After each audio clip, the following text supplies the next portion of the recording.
নমস্কার। আজ আন্তর্জাতিক মাতৃভাষা দিবস। প্রগতি কলেজ অফ এডুকেশন উদযাপন করছে মাতৃভাষার প্রতি তার বিনম্র শ্রদ্ধাঞ্জলি। আমি কাকলি Majumdar, assistant professor, Pragati college of education. এই মাতৃভাষা দিবসে আমি আমার শ্রদ্ধাঞ্জলি অর্পণ করছি। কবি শামসুর রহমান লিখেছেন, বাংলা ভাষা উচ্চারিত হলে নিকোনো উঠোনে ঝরে রোদ, বারান্দায় লাগে জ্যোৎস্নার চন্দন।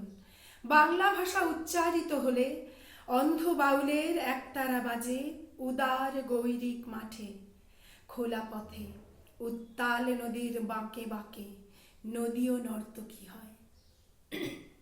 হ্যাঁ, মাতৃভাষা উচ্চারিত হলে বোধহয় এইরকম স্বর্গীয় মুহূর্তগুলো সব তৈরি হয়।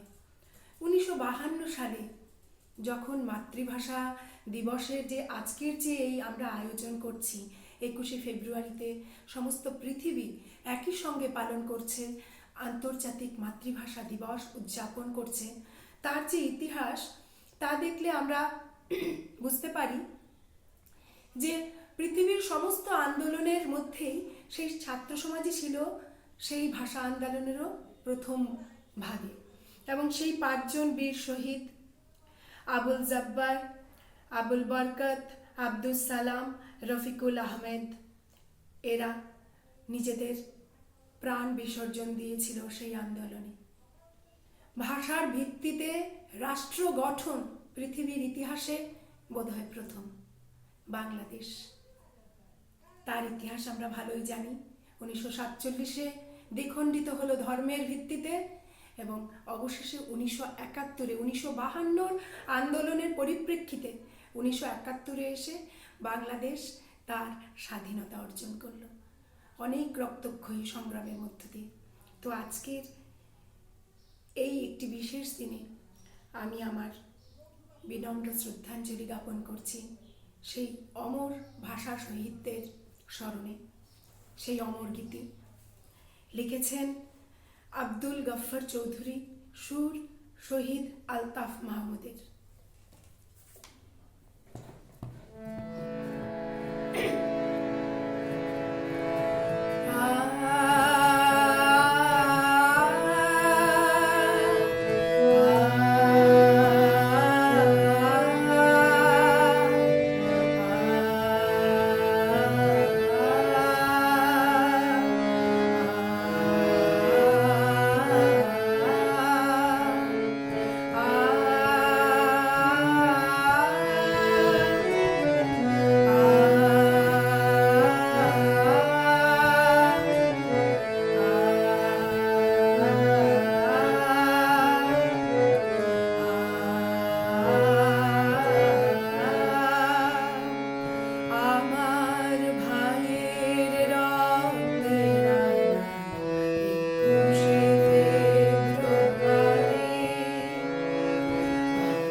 21শে ফেব্রুয়ারি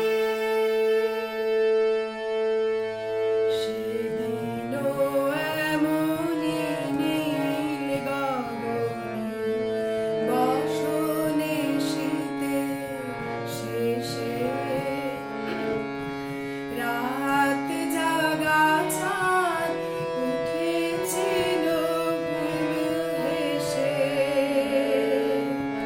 সেদিনও এমনই নীল গগনে বসনে শীতের শেষে রাত জাগা চাঁদ চুমো খেয়েছিল হেসে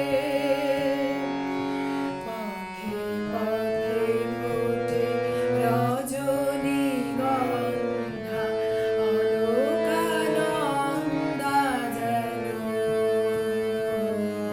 পথে পথে ফোটে রজনীগন্ধা অলকানন্দা যেন এমন সময়